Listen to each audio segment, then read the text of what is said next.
Një ditë pas sulmit amerikan ndaj bazave iraniane, Izraeli dhe Irani kanë kryer sërish sulme ndaj njëri tjetrit. Ushtria izraelite theksoi se kreu sulme kundër objektivave ushtarake iraniane, duke përfshirë vende të lëshimit dhe magazinimit të raketave.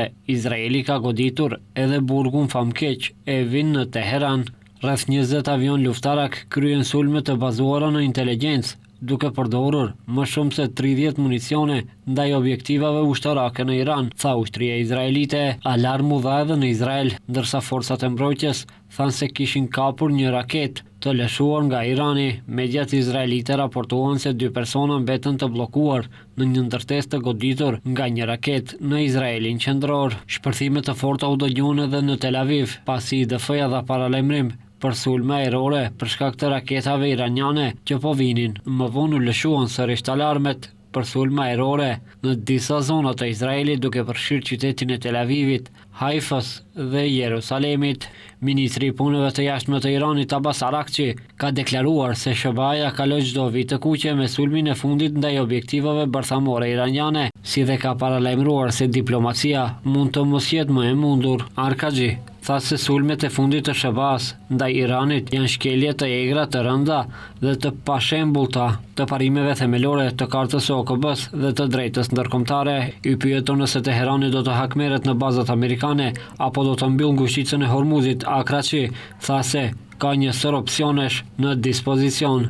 Presidenti rus Vladimir Putin është takuar me ministrin e jashtëm iranian Abbas Araghchi. Putin tha se Rusia po bën përpjekje për të ndihmuar popullin iranian.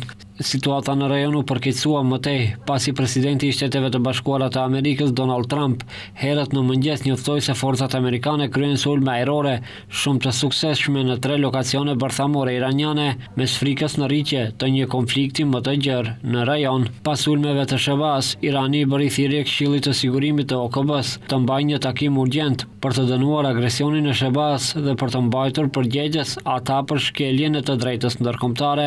Me 13 qershor, Izraeli nisi sulme në shkallë të gjerë, duke synuar objektivat bërthamore në qytete të ndryshme në Iran, si dhe komandën e lartë ushtarake.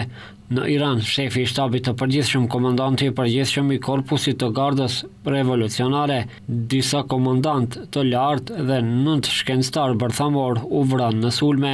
Ministria iraniane e shëndetësisë njoftoi më 21 qershor se numri i përgjithshëm i viktimave civile në sulmet izraelite ishte 430 dhe numri të plagosurve te i kalon 3500. Zyra e kryeministrit izraelit raportoi se 24 persona u vranë dhe 1272 u plagosën në hakmarrjet e kryera nga ushtria iraniane.